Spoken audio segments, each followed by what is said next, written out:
Көрсетесіздер деп сенемін. Бүгінгі сабағымыздың тақырыбы музыка, табиғи өнер. Бөлім бойы біз музыка туралы, жалпы музыкалық аспаптар туралы білімімізді жетілдіретін боламыз.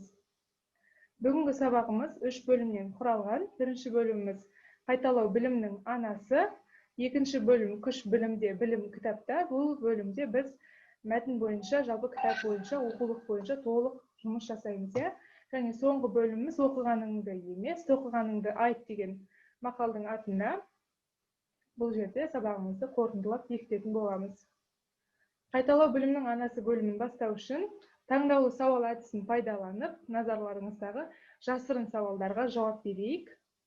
Қазір жауап беретін бұл әдістің ерекшелігі, жауап беретін оқушы қалаған сұрағын өзі таңдайды. Кімнен бастайық? Қане оқушылар? Бастағысы келетін оқушы бар ма? Батыл, тайсалмайтын, білімімді дәлелдей аламын дейтін. Кәусар, Сымбат, Айдана.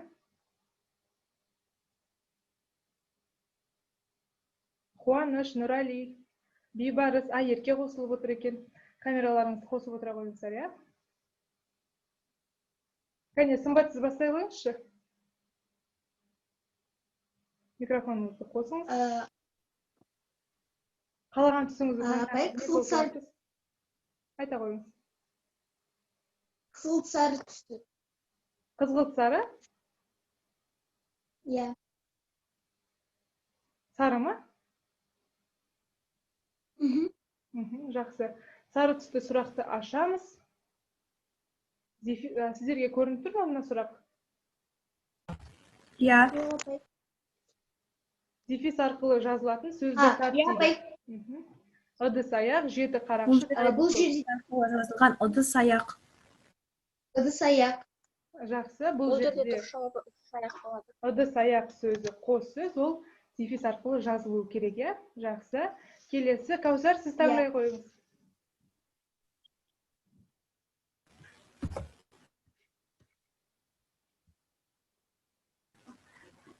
Ең бірінші түсті. Көк түс, Ең бірінші ашық көк бас. Орфография сөзі қандай мағына береді? Орфография ол тілдегі сөздердің дұрыс жазуы. Жақсы, яғни дұрыс жазамын деген мағына береді, Өте жақсы. Шапағат.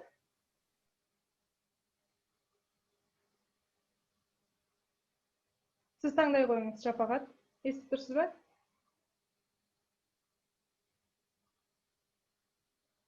Шапағат естімеген сияқты. Ерке, Дана. Уақытымызды ұттырмайық. Қара түс. Қара түсті ашайық сауалымызды. Мақал мен мәтелдің айырмашылығын айт дейді. Мақал мен мәтелдің қандай айырмашылығы бар?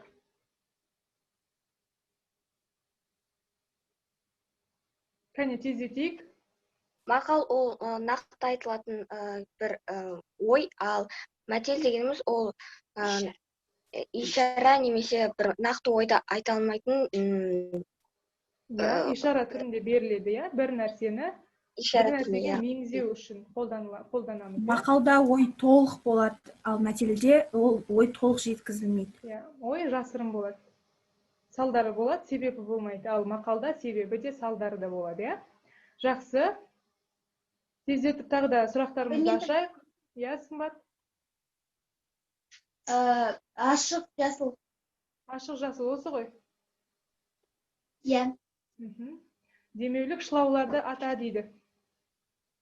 Демеулік шылаулар ол сұраулы, күшейтпелі, нақтылық, сосын шектік, және де соңғысы болымсыздық. Мысалдар келтіре қойыңызшы. Мысалы, сұраулық демеуліктен сен дүкенге бардың ба? Осы жерде. Бұл жерде ба деген жалғауы бар. Жақсы. Не істерді? Әдемі. Ал шектік шулау деген ол ғана, қана, тек деген сияқты. Ал күшейткіш ау, ай деп әсіресе де дегендерді білдіреді. Нақтылыққа қой, ғой дегендері жатады. Жақсы. Нұрали, сіз бір түсті таңдай қойыңыз. Қуаныш, Дана, Айдана, қалыс қалмаңыздар сабақтан, иә? Апайым, Иә, Айдана таңдай қойыңыз. апайым, мен жас түсінемін. Жас түсі. Жасыл түс. Еліктеуіш сөздерге мысал келтір дейді. Мысалы, ағаш гүрс етіп құлады. Иә, осы жерде қайсы еліктеуіш сөз? Гүрс етіп құлады, гүрс деген еліктеуіш сөздер. Жақсы. Еліктеуіш сөз қалай пайда болады? Мысалы, еліктеуіш сөз, біз оны естиміз. Иә, есту арқылы еліктеген сөздер. Жақсы. Дыбысқа еліктеу арқылы немесе бейнелеу арқылы. Немесе көру арқылы. Ерке, жақсы. Қуаныш, сіз таңдай қойыңыз. Қай сұраққа жауап бергіңіз келіп тұр?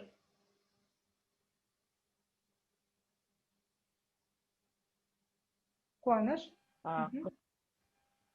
Қызыл дейсіз ғой дейме? Сөйлем ішіне қойылатын тыныс белгілерін ата. Сөйлем ішіне қандай тыныс белгілер қоямыз?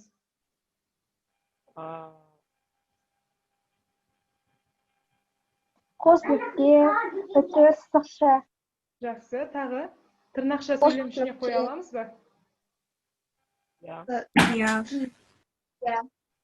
Нүкте, үтір. Сөйлем ішіне нүкте қоямыз ба? Жоқ, Жоқ, үтір, Қоямыз, сөйлем ішінде қысқарған сөздеріміз болуы мүмкін, е? Мысалы, сөйлем ішінде тағы да басқалар деген тіркесті ТБ деп қысқартып, оны нүктемен белгілеп қоямыз, е? Сол себепті сөйлем ішіне нүкте қоюға болады. Жақсы, ендеше сабағымызды ары қарай жалғастырайық.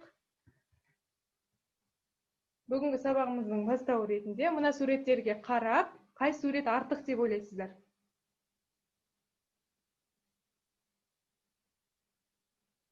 Кәне? принтер. Принтер артық, жақсы. Принтер артық.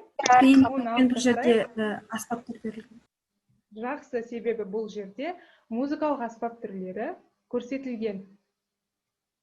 Жақсы, келесі мына суреттерге назар аударайық. Бұл жерде қайсы артық?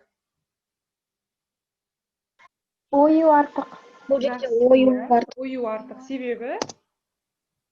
Өйткені бұл жерде музыкаға байланысты заттар берілген. Жақсы, бұл жерде музыкаға байланысты заттар берілген, өте жақсы. Енді сабағымызды күш білімде білім кітапта бөлімімен жалғастырайық. Кітаптарыңыздың, оқулықтарыңыздың 79-шы бетін ашыңыздар. Осы мәтін бойынша жүксу әдісін пайдаланып, өзара бөліп, кезектесіп оқу арқылы мәтінді толық түсінейік, е? Екі сөйлемнен оқыңыздар. Апаймен бастасам Бүгін болады ма? қалыс қалып отырсыз, кеше сондай белсенді едіңіз. Айерке бастасаңыз. Апай, бүгін интернетке байланысты кіре алмай отырдым. Жақсы. Кезектесіп Апаймен көтеріп, Апаймен жауап бастасам. бере беріңіздер, иә? Айерке қолын көтерді. Бастаңыз Айерке, екі сөйлемнен. Музыкалық туындылар орындалатын ұжым оркестр. Оркестр деп бір музыкалық туындыны түрлі аспаптарда қатар ойнайтын музыканттар тобын атаймыз. Жақсы, ары қарай. Оркестрдің өте үлкен түрі симфониялық оркестр деп аталады. Симфониялық оркестрдің құрамында ішекті, үрмелі, соқпалы музыкалық аспаптар болады. Жақсы. Айдана жалғастыра алыңыз. Сымбат жалғастырыңыз. Ол классикадан бастап поп музыкаға дейінгі барлығы орындайды. Ішкі аспаптардың барлығы оркестрдің алдына орналастырылады. Жақсы, ары қарай.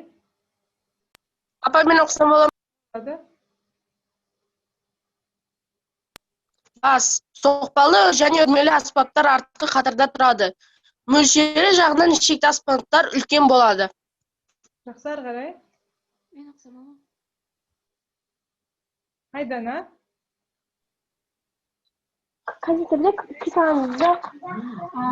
Скрипка немесе виолончель сияқты дара аспаптар оркестрмен сүйемелденеді. Гамелан деп аталатын Индонезия оркестрінде 75-ке жуық аспап қамтылған. Жақсы. Жалғастырайық. Кім жалғастырады? Бірден қағып алып жалғастыра берсеңіздер болады. Аян, жалғастыра қойыңыз.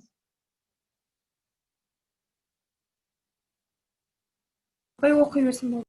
Жақсы оқи беріңіз. Симфониялық оркестрде көбінесе батыс классикалық музыкасы немесе опера орындалады. Симфония 3 немесе 4 түрлі бөліктен тұратын музыкалық жанр. Опера музыка жанрына жатады. Оркестр ойнап тұрған музыкаға қосылып ән шырқауды опера деп айтаймыз. Айерке?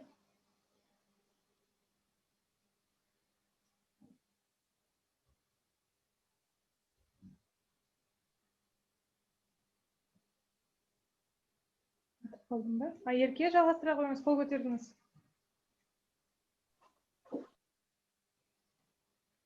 Ендеше осында қатысып отырған оқушылар сіздер жалғастыра беріңіздер. Музыканың бұл жанры 1600 жылдар шамасында. Музыканың бұл жанры 1600 жылдар шамасында Италияда дүниеге келген. Операны орындайтын басты кейіпкерлер белгілі бір драмалық шығармадағы кейіпкерлердің рөліне еніп, көрерменге солардың сезімін, көңіл күйін жеткізеді. Иә, Сымбат. Операда би өнері жиі қолданылады. Әсіресе Францияда операда ән мен би қатар жүреді. Жақсы. Апай, соңғы сөйлем. Иә, оқи қойыңыздар, соңғы сөйлемді. Операның кей түрлерінде ауызекі сөйлесу түрі диалог те қолданылады. Жақсы. Мәтінді толық оқыдық. Мазмұнын толық түсіндіңіздер. Қазір осыған байланысты сұрақтарға жауап береміз. Мәтіннен кейінгі тапсырмаларға назар аударайық. Бірінші сұрағым, оркестр дегеніміз не? Оркестр дегенімізді әртүрлі аспаптарда музыкалық Бір музыкалық туындыны түрлі аспаптарда қатар ойнайтын музыкалық опера десек те болады. Дұрыс айтасыз, Аян. Музыкалық ұжымды оркестр деп атаймыз. Келесі, оркестрдің өте үлкен түрі қалай аталады? Оркестрдің үлкен түрі симфониялық оркестр. Жақсы. Келесі, симфониялық оркестр құрамына қандай аспаптар кіреді? Ішекті, үрмелі және соқпалы музыкалық аспаптар кіреді. Жақсы. Келесі, гамелан оркестрі қай халыққа тиесілі? Индонезия халқына тиесілі. Жақсы. Индонезия халқына тиесілі екен. Келесі, операның отаны қай ел болды? Операның Франция. Жоқ, операның отаны, қараңыздар қайтадан. Франция ма? Жоқ. Италияда. Италия. Ал Францияда қандай ерекшелік бар болды? Францияда ән мен би қатар айтылатын болды. жоғары болды. Қазіргі заман ерекшелігі ән мен би қатар жүреді. Жақсы. Енді қараңыздар, сіздер операға барып көрдіңіздер ме? Жоқ. Апай. Көрулеріңізге кеңес беремін. Жоқ, апай, Енді қараңыз. Опералық шығармалар орындалатын болсын, немесе спектакльдер қойылатын концерттік сахналарға, театрларға қандай киіммен киіп бару керек? Ол жердің дресс-коды бар ғой? Классикалық киіммен бару. Костюммен бару. Иә, өте жақсы. Классикалық киіммен баруымыз керек. Оның себебін музыканттар музыкаға деген құрмет деп түсіндіреді, иә? Жақсы. Құрметін білдіреді. Бұл Алматы қаласында орналасқан театр, музыкалық театр, Абайдың есімі берілген. Абай атындағы театр. Академиялық опера және балет театры. Бұл театрға барып көргендеріңіз бар ма? Білесіздер ме жалпы? Мен жоқ, апай. Алдағы уақытта болашақта барып көрулеріңізге кеңес беремін. Енді жазылым тапсырмасына қарайық. 81-ші бетті ашыңыздар, 7-ші тапсырмаға назар аударыңыздар. Оқылым мәтініндегі қарамен жазылған синонимдерді, сөздерді синонимдермен ауыстырып, тақырыптан ауытқымай шағын мәтін жаз дейді. 3-4 сөйлемнен тұратын музыкаға байланысты тақырыпта шағын мәтін жазыңыздар. Алдымен туынды және ән шырқау сөздеріне синоним тауып алайықшы балалар. Туынды сөзін сөйлем ішінде қалай алмастырсақ? Туындыны шығарма деген сөзбен алмастырса болады. Жақсы, шығарма деп ауыстырамыз, иә? Басқамыз Пионер, туындыны Ән шырқау. Ән шырқауды деген сөзге синоним деп ән айту, жақсы, тағы Өлең айту. өлең деп біз әнді айтамыз ба? Музыкасы жоқ. Көп қалады ғой өлең десек. әнді орындау. Ән орындау, жақсы, тағы ән салу деп қоссақ та болады, иә, қатарына. Иә. Жақсы, қазір сіздерге бұл тапсырмаға 5 минут уақыт берейік.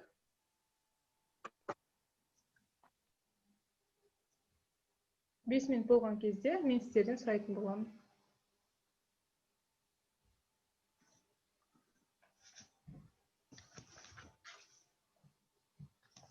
Тақырыптан ауытқып кетпеңіздер. Мәтіндеріңіз музыка турасында болсын.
Апа, мен жазып болдым. Жақсы, басқа оқушыларды күтейік. 2 минутта жазып қойдыңыз, жарайсыз.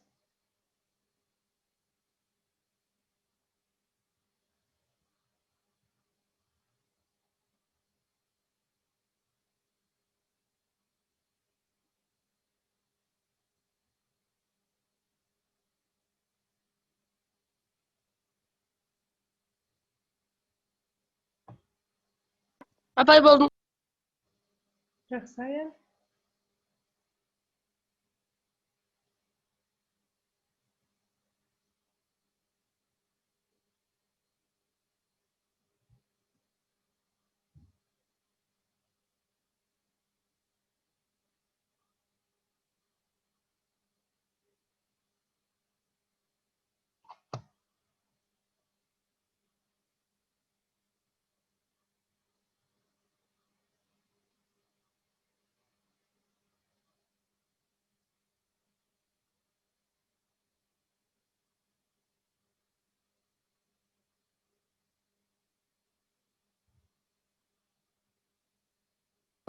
Апа, болдым.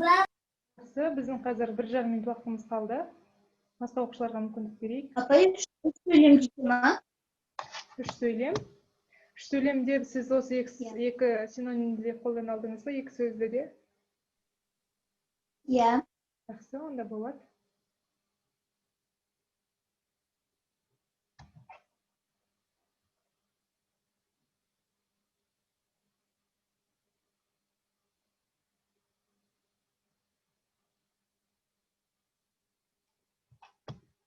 Соңғы санаулы минутымыз қалды. Басқа оқушылар ойларыңызды жинақтап, жұмыстарыңызды аяқтай беруге тырысыңыздар.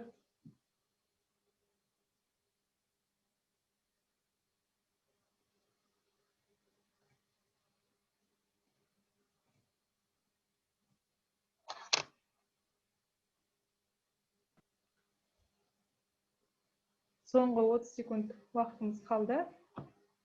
Bir шама оқушымыз аяқтап үлгерді, жұмыстарыңызды.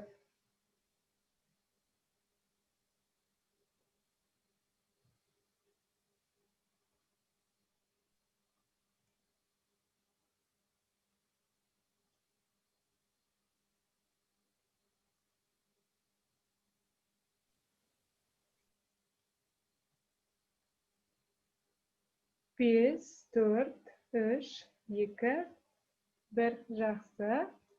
Біздің уақытымыз аяқталды, оқушылар. Мәтіндеріңіз дайын болса, осы жерде талқылап жіберейік. Қол көтеріп отырған Сымбат, сізден бастайық.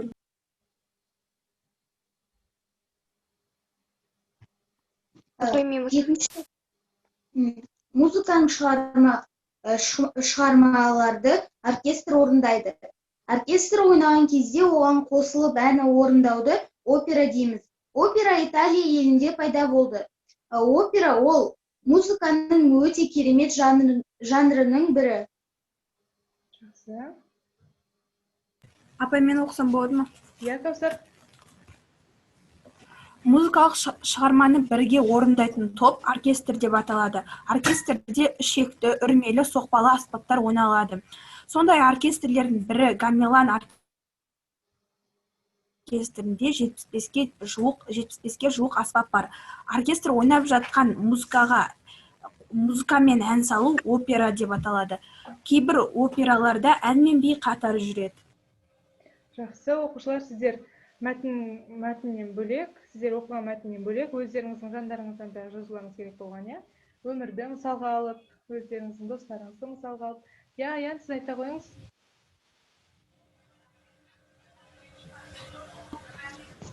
Музыкада өте көп шығармаларды орындайтын оркестр деп аталады. Оркестр ойнап тұрған әнге қосылып, ән айтуды біз опера дейміз. Жақсы. Тағы да кім айтқысы келеді?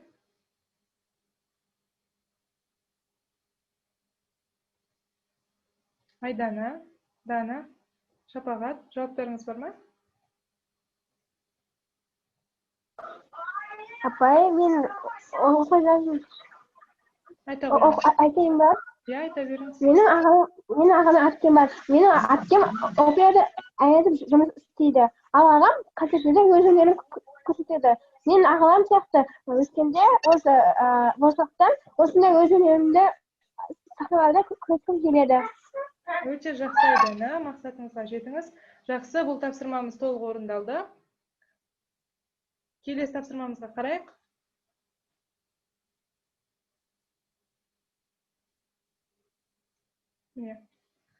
Осы мәтінді жаңа толық оқыдыңыздар. Енді көрсетілген сұрақтар мен жауаптарды сәйкестірейік. Бір-бірлеп жауап берсеңіздер болады. Апай, мен біріншісін айтсам бола ма? Болады, Апай, мен айтайын. Апай, мен айтайын. Аян, сіз айта қойыңызшы, оркестр дегеніміз не екен? Оркестр дегеніміз музыкалық туындылар орындалатын ұжым. Жақсы, келесі. Опера оркестр ойнап тұрған музыкаға қосыла ән шырқау. Жақсы. Домбыра. Домбыра ішекті аспап. Домбыра ішекті аспап. Үрмелі аспап емес пе?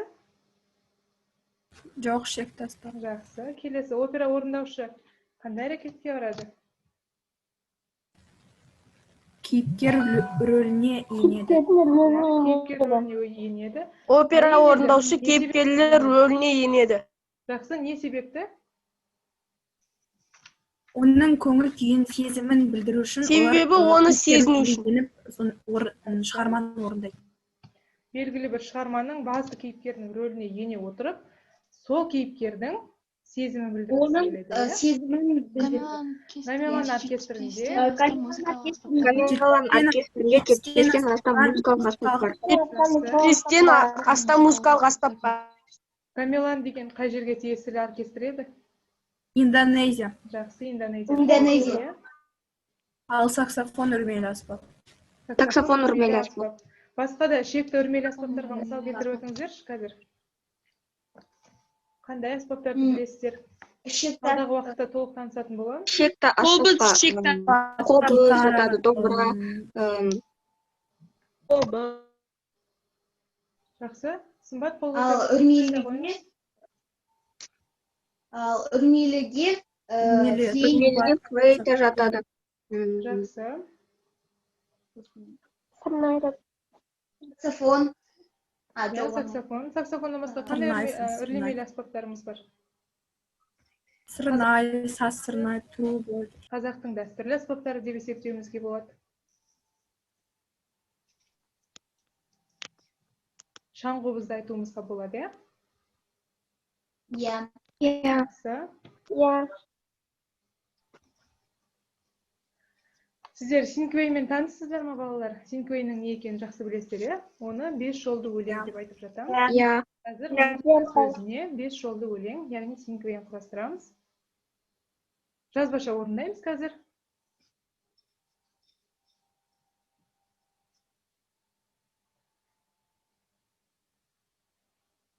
Бірінші жолдарыңыз зат есім, яғни музыка. Екінші жолдарыңызға екі сын есім пайдаланасыздар музыкаға байланысты, музыканы сипаттайтын. Және үшінші жолдарыңызда етістік, музыка туралы 3 түрлі етістік жазасыздар. Ал төртінші жолымызда 4 сөзден тұратын, құрамында музыка сөзі бар, немесе музыка тақырыбындағы бір сөйлем жазасыздар. Және соңғысы музыка сөзіне синоним, немесе музыка сөзін қалай алмастыруымызға болады.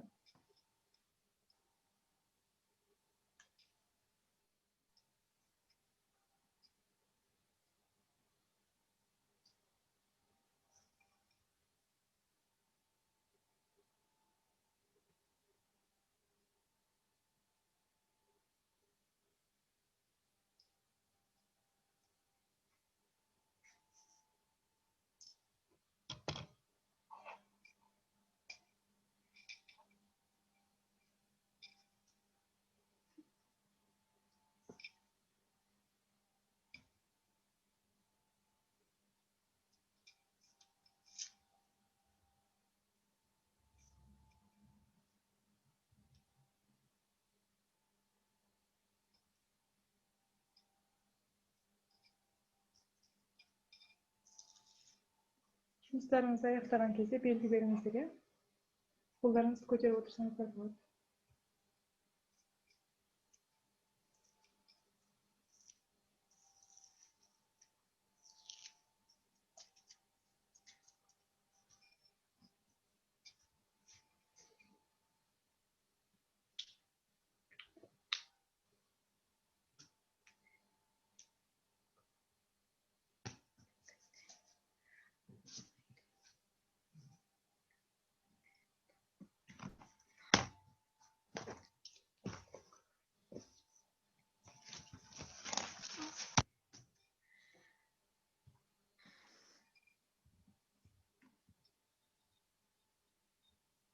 Апай, мен болдым. Апай, мен болдым.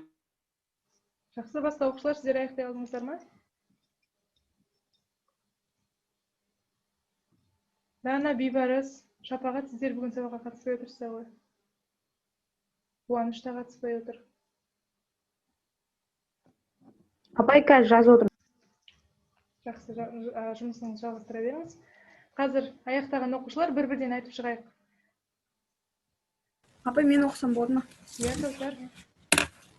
Музыка. Апай, мен оқысам болады. Әдемі, тыныш. Таң қалдырады, көңіл күйді көтереді, тыныштандырады. Музыка әлемді әдемі етеді. Және синонимін мелодия деп, немесе дыбыс деп алуға болады. Өте жақсы, Кәусар. Жақсы. Келесі. Жаңа аян ғой дейме, айтқысы келген. Иә, апай, мен. Айта қойыңыз, Аян. Музыка керемет жағымды, көңіл күйді көтереді, тыныштандырады. Менің әпкем музыканы тыңдағанды жақсы көреді. Музыка синонимі ән. Жақсы. Сізде біраз тақырыптан емес, талаптардан шығып кетулер болды, иә? Бір етістік жетпеді сізге, және 4 сөзден тұратын емес, 6-7 сөзден тұратын сөйлем жазып қойыпсыз. Алдағы уақытта осыны ескеріңіз. Жақсы. Келесі. Апай, мен оқысам болады ма? Иә, оқыңыз. Бірінші музыка, екінші әдемі жағымды, үшінші айтылады, естіледі, шырқалады. Төртінші музыка сабағы қызықты өтті. Бесінші ән. Жақсы. Айерке ғой, сізге жауап берген. Иә. Сымбат, сіздің не Апай. айтқыңыз келеді? Музыка, біріншісі музыка, екіншісі әдемі, үшіншісі тыңдатады, төртіншісі әр адамның музыкаға сүйіспеншілігі бар, ал синонимі ән. Жақсы. Шапағат, сізде бір-бірден Апай. жазыпсыз, иә? Сын есім мен етістікті. Апай, Айта қойыңыз, Сымбат. біріншісі музыка, екіншісі көркем жағымды, үшіншісі тыныштандырады, орнатады және әсер береді. Және де төртіншісі музыка өте көркем. Және бесіншісі ән. Жақсы. Етістігіңізде орнатады деген сөз болды ма, әлде мен басқаша естідім бе? Сымбат. Иә, апай. Ән орнатады. Ән нені орнатады?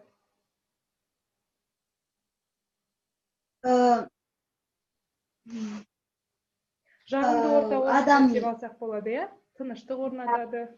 Иә. Жақсы. Бейбарыс сізде қол көтерді. Айта қойыңыз, Бейбарыс. Біріншісі музыка, екіншісі әдемі, сабырлы, үшіншісі тыныштандырады, таңғалдырады. Төртіншісі музыка өмірді сәндейді. Бесіншісі дыбысты тілі. Дыбыстың тілі өте жақсы. Әнді әдемі деп айта аламыз ба? Иә, апай. Әнді естиміз, иә? Әдемі деп көрген нәрсемізге айтамыз. Ал әнді әдемі деп айта аламыз ба? Көркем. Негізі айтуымызға болады, егер де сіз музыканы сондай терең сезініп, тіпті көз алдыңызға елестете алсаңыз, әдемі ән екен деп айтуымызға болады. Жақсы, Бейбарыс, өте жақсы. Жауап бермеген оқушы қалмау керек. Бізде кім бар? Қуаныш, Дана.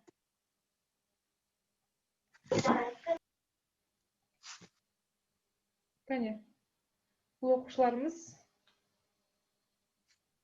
жауап бермейтін сияқты, иә? Қуаныш, Дана, сіздер сабақта барсыздар ма? Сабаққа белсенді қатысып отырыңыздар басқа оқушылар сияқты. Біздің сабағымыздың аяқталуына 5 минут қана уақытымыз қалды. Сол себептен соңғы бағалаумен кері байланыс жасайық. Бағалау бүгінде сіздер өздеріңіз бағалайсыздар. Бірақ мен де сіздердің жауаптарыңызды мұнда параққа түртіп жазып отырмын. Күнделік кезетқа бағаларыңыз түсетін болады. Ал қазір өздеріңізді формативті бағалап жіберіңіздер. Өздеріңізді қай баспалдаққа қойдыңыздар және неліктен қойдыңыздар. Сіздерге көрініп тұр ма? Баспалдағымыз. Иә, Иә, бір-бірден айта қойыңыздар. Мен өзімді қолдана аламын баспалдағына қойдым. Себебі мен мәтінмен жұмыс жасадым. Тапсырмаларды орындадым. Бүгінгі сабаққа белсенді қатыстым деген сияқты өздеріңізді бағалап, мақтап қойсаңыздар болады. Себебі расымен де бүгін өздеріңізді жақсы көрсеттіңіздер. Апай, неше? Ау, айта қойыңыз. Сымбат, сіз айттыңыз ба? апай айта берсеңіз. Иә, Каусар, сізден бастайық онда. Мен өзімді қолдана аламын баспалдағына қойдым, себебі сұрақтарға дұрыс жауап беріп, тапсырмаларды орындай алдым деген ойдам. Жақсы, Каусар, мен де сіз туралы сондай ойдамын. Жарайсыз, келесі. Сымбат, сіз айта қойыңыз, қай баспалдаққа келіп тоқтадыңыз? Неге қолдана аламын деген баспалдаққа қойдым, себебі мен сұрақтарға жауап бере алдым деп ойлаймын. Өте жақсы. Бибарыс, сіз қай баспалдақтасыз? Аздап түсіндім. Аздап түсіндім. Түсінбеген сұрақтарыңыз болса, маған міндетті түрде қойыңыз. Қай жерлерін түсінбей қалдыңыз? Біз сізге қайтадан түсіндіруге дайынбыз. Балалар, көмектесеміз ғой бір-бірімізге? апай. Жақсы. Алдағы уақытта жұмыс істейтін боламыз. Айдана, сіз қай баспалдақтасыз? Апай, мен өйткені мен ешқандай сұраққа айта алмадым, өйткені жаздым, бірақ айтпадым. Айдана, сіздер негізі сабаққа өте жақсы қатыстыңыз. Жақсы, Шапағат, сіз қай баспалдақтасыз? Өзіңізді қалай бағаладыңыз? Неге ондай баға Мен қойдыңыз? түсіндім деген баспалдаққа қоямын, өйткені мен сабақты жақсы түсіндім, бірақ көп қолданаламын деп ойлаймын. Жақсы, әділ бағалау болды деп ойлаймын. Ерке, сіз қай баспалдақтасыз? Апай, мен өзімді қолдана алдым деген баспалдақта деп ойлаймын, себебі мен сабаққа белсене қатысты деген үміттемін. Өте жақсы, Ерке, мен де сіз туралы сондай ойдамын. Әрі қарай, Аян, Дана, сіздер қай баспалдақтасыздар? Мен өзімді түсіндім деген баға қоямын, себебі мен интернетке байланысты кішкене бөліктерін жіберіп алдым. Өте өкінішті. Түсінбеген сұрақтарыңыз болса, маған міндетті түрде қойыңыз. Мен сізге алдағы уақытта көмектесетін боламын. Жақсы. Дана, сізден кері байланыс болса, болмаса әрі қарай жүргізе берейік. Жақсы, жоқ сияқты. Келесі, міне, сабағымыздың аяқталуына 1 минут қана уақытымыз қалды. Сол себепті бүгінгі сабаққа кері байланыс, менің сабағыма, менің түсіндіргеніме, жалпы бүгінгі сабағымызға кері байланыс жасайық. Назарларыңыздағы жасыл алмалар бәрін жақсы түсіндім деген алмалар. Сары алмаларды беру арқылы сіздер түсіндім, бірақ әлі қайталауым керек деген мағынаны айта аласыздар. Және қызыл алма түсінбеген сауалдарым көп болды деген мағынада қолдана аласыздар. Кәне, тағы да бір-бірден тездетіп атап өтейік, кім қандай алманы алма ағашымызға орналастырады? Апай, мен жасыл алманы ағашқа орналастырамын. Жақсы, Еркенің алмасы ағашына кетті. Ары қарай, Сымбат? Апай, мен жасыл алманы орналастырамын. Апай, мен де жасыл алманы орналастырамын, Мен де себебі сабақта Жастар алмасы ара қашықтықтан баратын алма екен. Апай, мені жасыл алманы қоямын. Жақсы, тағы бір жасыл алма қоямыз. Сары алма қоймаймыз ба? Талқылайтын сұрақтарымыз бар шығар мүмкін әлде. Апай, мен өзіме сары алма қоямын. Апай, мен де сары алма. Мен жасыл алма.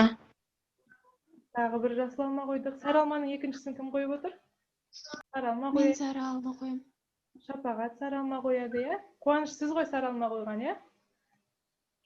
Мен жасылды қойдым. Жақсы. Бәрін түсінгеніңізге қуаныштымын. Бізде қазір мұнда 7 алма ғана қойдық. 7 оқушы ғана қатысып отырмыз ба?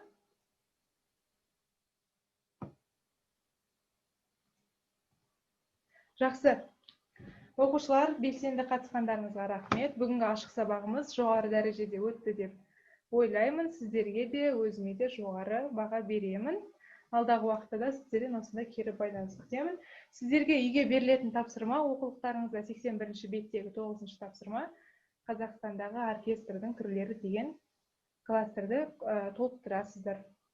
Мына жерге сіздерге кітапта да, менің презентациямда да 3 қана терезе берілген, бірақ сіздер өздеріңіздің ізденулеріңізге байланысты, тапқан мәліметтеріңізге байланысты қаншаға дейін болса да толықтыра берулеріңізге болады. Мен сіздерге бір мысал айтып өтейін. Құрманғазы оркестрін білесіздер ме? Иә.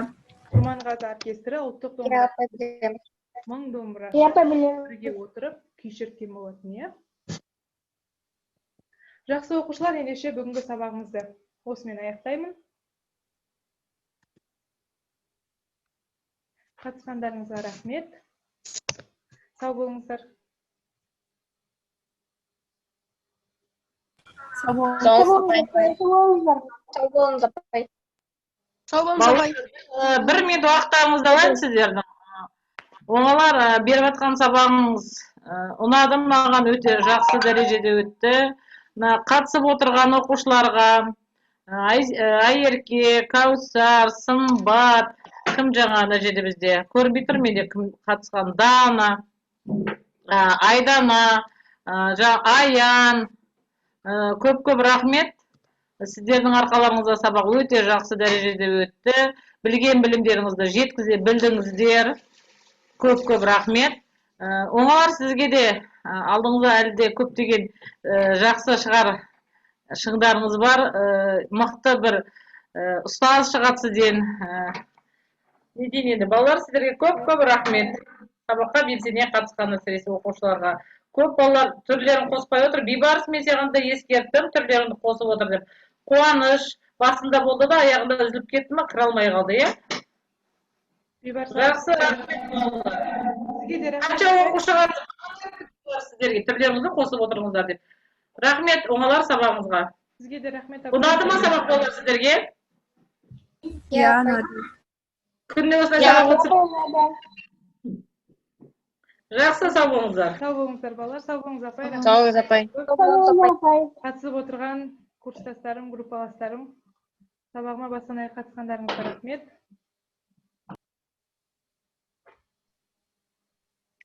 Жарайсың. Рахмет.